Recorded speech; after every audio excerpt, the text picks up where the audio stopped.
ఈరోజు జగన్మోహన్ రెడ్డి గారు చాలా సుదీర్ఘమైనటువంటి ప్రెస్ మీట్ పెట్టారు.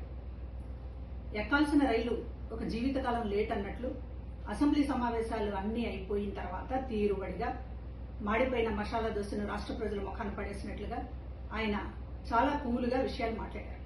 ఈ విషయాల్ని అసెంబ్లీలో ఎందుకు మాట్లాడలేదు అనేటటువంటి మొట్టమొదటిగా కనీసం సమాధానం కూడా చెప్పకుండా జగన్మోహన్ రెడ్డి గారు దాటేశారు.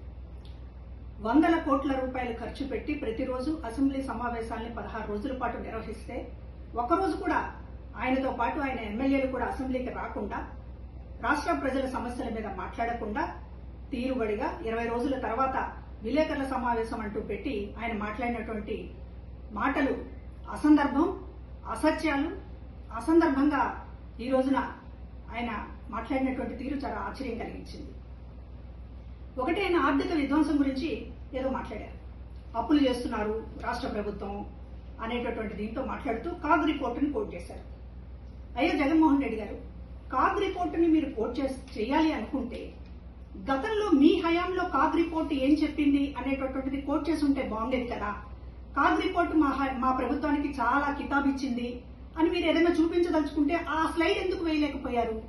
కాగ్ రిపోర్ట్ ని ఆధారం చేసుకుని మాట్లాడాలి అని అంటే మన ప్రభుత్వానికి కాగ్ రిపోర్ట్ ఏమన్నా కితాబులు ఇచ్చి ఉంటే అది రిఫర్ చేయాలి. కానీ మీకు మీ హయాంలోనూ మీ అప్పులకు సంబంధించి మీ ఆర్థిక విధ్వంసాన్ని గురించి కాగ్ చెప్పింది కదా, దాన్ని ఎందుకు సైలెంట్ మోడ్ లో పెట్టారు? ఇంకొకటి, ఈ ఆర్థిక విషయాలు మాట్లాడుతూ కేంద్రానికి మేము లేఖ రాస్తాం, కేంద్ర ఆర్థిక శాఖకి చేసిన అప్పుల మీద అని మాట్లాడుతున్నారు. అంటే రాష్ట్రానికి అప్పు పుట్టకుండా చేయడానికి మీరు దేశవ్యాప్తంగా అంతర్జాతీయంగా లేఖలు రాస్తున్నారు. రాష్ట్రానికి అప్పు పుట్టకూడదు అనేది మీ కంకణం కట్టుకుని మీ ప్రయత్నం మీరు చేస్తున్నారు. లేఖలు రాయాలి అనుకుంటే చాలా సమస్యలు ఉన్నాయి. రైతులు గిట్టుబాటు ధరలు మీరే చెప్పారు, గిట్టుబాటు ధర లేదని. గిట్టుబాటు ధర మీద ఏ రోజు కేంద్రానికి ఒక్క లేఖ రాయకుండా ఇవాళ అప్పు పుట్టకుండా చేయడానికి మాత్రం లేఖలు రాస్తానండం రాష్ట్రం మీద మీరు అన్న కత్తిగట్టారా జగన్మోహన్ రెడ్డి గారు?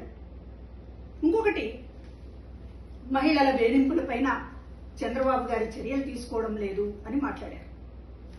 అసలు ఈ మాట మాట్లాడే అర్హత జగన్మోహన్ రెడ్డి గారికి ఉందా? ఒక ఎంపీ న్యూడ్ కాల్స్ తో దేశమంతా రాష్ట్రం పరువు తీసినప్పుడు ఆ ఎంపీ మీద మీరేం చర్యలు తీసుకున్నారు జగన్మోహన్ రెడ్డి గారు? మీ మంత్రులు గంట అరగంట అని చెప్పేటటువంటి ఒక అశ్లీలమైనటువంటి మాటలు మాట్లాడుతున్నప్పుడు మీరు ఏం చర్యలు తీసుకున్నారు? స్వయంగా మీ చెల్లి షర్మిల మీద ఆ వర్ర రవీందర్ రెడ్డి అనేటటువంటి వాడు చాలా జుగుప్సాకరంగా పోస్టులు పెట్టినప్పుడు మీరేం చర్యలు తీసుకున్నారు? పైగా అతను వెనకేసుకొచ్చారే. మరి అట్లాంటి వాళ్ళకి నైతిక అర్హత ఉంటుందా? మరొకళ్ళు చేయలేదు, మరొకళ్ళు చర్యలు తీసుకోవడం లేదు అని మాట్లాడేటటువంటి అర్హత ఉంటుందా జగన్ గారు? ఇంకా ఏం మాట్లాడారు? తండ్రిని లోకేష్ జాకీలెత్తి లేపుతున్నాడు అని చెప్పి మాట్లాడుతున్నారు. తండ్రులుండి ఎవరైనా కొడుకులు జాకీలు ఎత్తుతారు. గొప్పతనం ఉన్నప్పుడు మరింతగా ఎత్తుతారు. మీలాగా రాజశేఖర రెడ్డి గారి పథకాలకు పేరు తీసేయడం, రాజశేఖర రెడ్డి గారిని డౌన్ చేసి మీలాగా పైకి వెళ్లాలనుకోవడం అందరు కొడుకులు చేయలేరు కదా. కాబట్టి లోకేష్ గారు తండ్రిని ఎత్తుతారు ఖచ్చితంగా.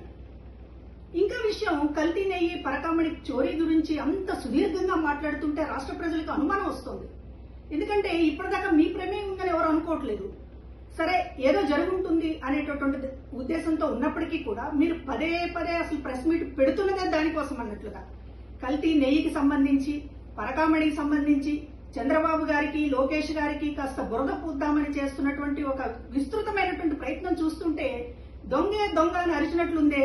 ఏదో జగన్మోహన్ రెడ్డి గారికి సంబంధం ఉందేమో, పదే పదే ఆ విషయాన్ని మాట్లాడుతున్నారు అనేటటువంటి అనుమానం రాష్ట్ర ప్రజలకు వస్తుంది. ఇవాళ మీరు పరకామణి చోరీ గురించి మాట్లాడుతున్నటువంటి తీరు గతంలోనేమో అదేదో చిన్న తప్పన్నారు, ఇవాళేమో ఎందుకు బెయిల్ ఇప్పించారని అంటున్నారు. గతంలో పరకామణి చోరీ కేసు చిన్నదైందా? భక్తులకి న్యాయం చేయటము, దేవుడికి న్యాయం చేయడము అంటే సొమ్ము అప్పు చెప్పడమేనా? శిక్షించవద్దా? నేరస్తుల్ని శిక్షించవద్దా?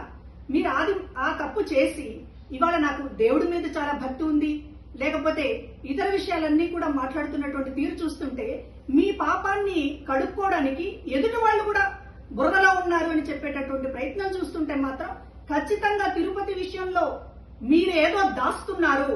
జగన్మోహన్ రెడ్డి గారికి స్వయంగా ప్రమేయం ఉన్నటువంటి విషయాల్ని దాయటానికే పదే పదే ప్రెస్ మీట్ వంకతోటి కల్తీ నెయ్యి గురించి, పరకామణి గురించి మాట్లాడుతున్నారు. రాష్ట్ర సమస్యల మీద కంటే కూడా ఆ విషయాలనే ప్రస్తావిస్తున్నారు అనేటటువంటిది అర్థమవుతోంది. ఇక నిరుద్యోగ భృతి, ఆడబిడ్డ నిధి, హామీలు, వీటన్నిటిని నిలదీస్తున్నాం అంటున్నారు. ఎక్కడ నిలదీశారు మీరు? ఏ ఎమ్మెల్యే మాట్లాడాడు అసెంబ్లీలో? చెప్పండి.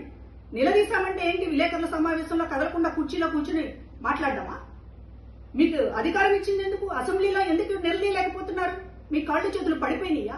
ఎందుకు మాట్లాడడం లేదు? మాట్లాడితే ఇంకొక మాట అన్నారు, ఎమ్మెల్యేలు ఆటలాడుతున్నారు అని. అయ్యా, ఎమ్మెల్యేలు ఆటలు మాత్రమే ఆడారు. మేమందరం ఐక్యంగా ఉన్నామని రాష్ట్రానికి భరోసాని ఇవ్వడానికి ఆటలు మాత్రమే ఆడారు. మీలాగా రాష్ట్రంతో ఆడుకోలేదు. 3 రాజధానులు అనేటటువంటి పేరుతో రాష్ట్రంతో ఆడుకోలేదు. కాబట్టి ఇవాళ ఎమ్మెల్యేల ఆటల మీద లేకపోతే మరొక దాని మీద కామెంట్ చేసే ముందు మీరు చేసింది ఏంటి? అసలు మా హయాం అని పదే పదే డబ్బా బాదుకుంటున్నారే.